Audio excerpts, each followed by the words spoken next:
Clip number 1014۔ اس clip میں آپ قرآن پاک کی سورہ شعراء کی آیت نمبر 141 سے 145 تک کی تلاوت، ترجمہ قرآن اور تفسیر قرآن صراط الجنان سماعت فرمائیں گے۔ بسم اللہ الرحمن الرحیم۔ ترجمہ، اللہ کے نام سے شروع جو نہایت مہربان رحمت والا ہے۔ کذبت ثمود المرسلین اذ قال لهم اخوهم صالح الا تتقون۔ ترجمہ، قوم ثمود نے رسولوں کو جھٹلایا جب ان سے ان کے ہم قوم صالح نے فرمایا کیا تم ڈرتے نہیں؟ کذبت ثمود، قوم ثمود نے جھٹلایا۔ یہاں سے نبی اکرم علیہ الصلوۃ والسلام کی تسلی کے لیے حضرت صالح علیہ الصلوۃ والسلام اور ان کی قوم ثمود کا واقعہ بیان کیا جا رہا ہے۔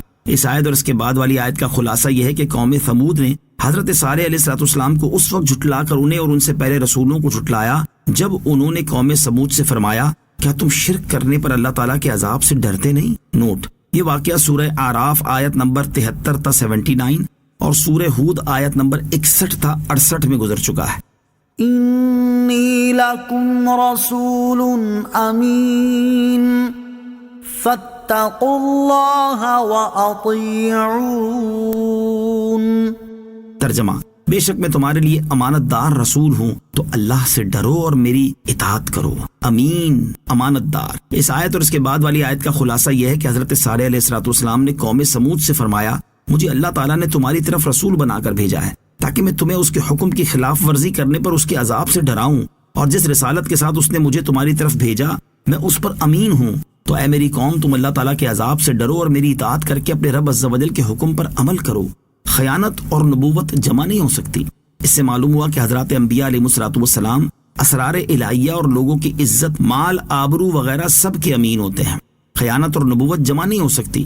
ہمارے حضور پر نور صلی اللہ تعالیٰ علیہ وسلم کو اہل مکہ بچپن شریف سے محمد امین پکارتے تھے، اور اعلان نبوت سے پہلے اور بعد میں بھی آپ کے پاس امانتیں رکھتے رہے اور اپنے فیصلے نبی پاک علیہ الصلوۃ والسلام سے کرواتے تھے۔ وما اسألكم عليه من اجر ان اجري الا على رب العالمين۔ ترجمہ، اور میں تم سے اس پر کوئی اجرت نہیں مانگتا، میرا اجر تو اسی پر ہے جو سارے جہان کا رب ہے۔ وما اسألكم عليه من اجر، اور میں تم سے اس پر کوئی اجرت نہیں مانگتا۔ حضرت صالح علیہ الصلوۃ والسلام نے فرمایا میں تمہیں نصیحت کرنے اور اللہ تعالیٰ کی طرف بلانے پر تم سے کسی اجرت کا مطالبہ نہیں کرتا، میرا اجر و ثواب تو اسی کے ذمہ کرم پر ہے جو سارے جہان کا رب عز و جل ہے اور جس نے مجھے تمہاری طرف رسول بنا کر بھیجا ہے۔